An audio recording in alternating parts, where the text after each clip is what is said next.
এটা ভাল খবৰটো হৈছে কাইলৈৰ পৰা মুকলি হ'ব কমলাবাৰী বনভোজস্থলী হিচাপে খ্যাত অসমৰ এক অন্যতম স্থান আৰু এই অন্যতম স্থান কমলাবাৰী কাইলৈৰ পৰা শুভমুক্তি পাব। শুভমুক্তি বুলি কোৱাটো মোৰ শব্দটো ভুল হৈছে, তথাপিও কাইলৈৰ পৰা মুকলি হ'ব বনভোজস্থলী হিচাপে আৰু সকলো লোক আহিব পাৰিব।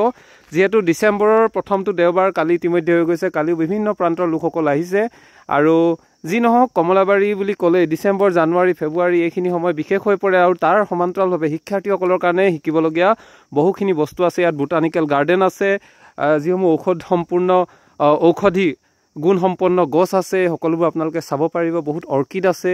সমান্তৰালভাৱে কমলাবাৰী যিহেতু প্ৰাকৃতিকভাৱে যি সৌন্দৰ্য, মনোৰম দৃশ্য আপোনালোকে উপভোগ কৰিব পাৰিব। বনভোজ খোৱাৰ লগতে পৰিয়ালৰ সৈতে আহি ইয়াৰ যি সৌন্দৰ্য, সেই সৌন্দৰ্য উপভোগ কৰিব পাৰিব আৰু সেয়ে ভাল খবৰ, কাইলৈ মুকলি হ'ব কমলাবাৰী আৰু সকলোকে আমন্ত্ৰণ জনালোঁ। আৰু আমাৰ মাজত জ্যেষ্ঠ সাংবাদিক মনোজ দা আছে। মনোজ দা, কি ক'ব?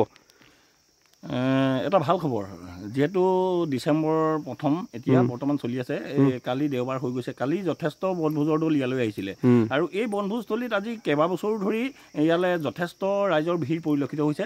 যিহেতু এতিয়া দেখিবলৈ পাইছে মানে ৱৰ্ল্ড হেৰিটেজৰ ভিতৰত এই কমলাবাৰীকো এটা পাৰ্ট সাঙুৰিছে। তাৰপিছতে এতিয়া ইয়াত দেখিবলৈ পাইছে ইয়াত জৈৱ বৈচিত্ৰ্যই যথেষ্ট ভৰপূৰ। ইয়াত ঔষধি বাগানকে ধৰি মানে কমলা বাগান পূৰ্বতে আছিল, কিন্তু এতিয়া চৰকাৰীভাৱেও ইয়াত ঔষধি বাগান নিৰ্মাণ কৰিছে আৰু বিভিন্ন বিদ্যালয়ৰ ছাত্ৰ ছাত্ৰীয়ে ইয়াত ক্ষেত্ৰ অধ্যয়ন কৰিছে। আৰু ইয়াত দেখিবলৈ পাব কিছু দূৰ গ'লে এখন ঔটেঙা বাগিচা।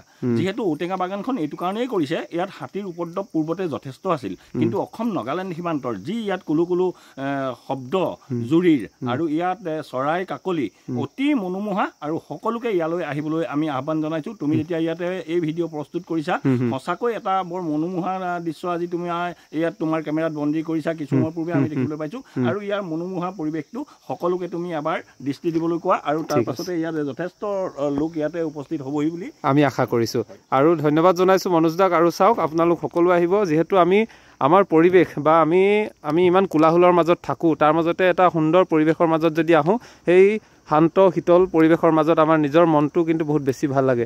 তেনে এটা পৰিৱেশ আপোনালোকে পাব কমলাবাৰীত আৰু সেয়ে আশা কৰিলোঁ আপোনালোক সকলো আহিব। বৈচিত্ৰ্যময় পৰিৱেশৰ আপোনালোকে সোৱাদ ল'বহি আৰু কমলাবাৰীৰ যি সৌন্দৰ্য, এই সৌন্দৰ্যক আপোনালোকে উপভোগ কৰিবলৈ কাইলৈৰ পৰা আহিব বুলি আমি আশা কৰিলোঁ। কাইলৈ মুকলি হ'ব কমলাবাৰী। ধন্যবাদ।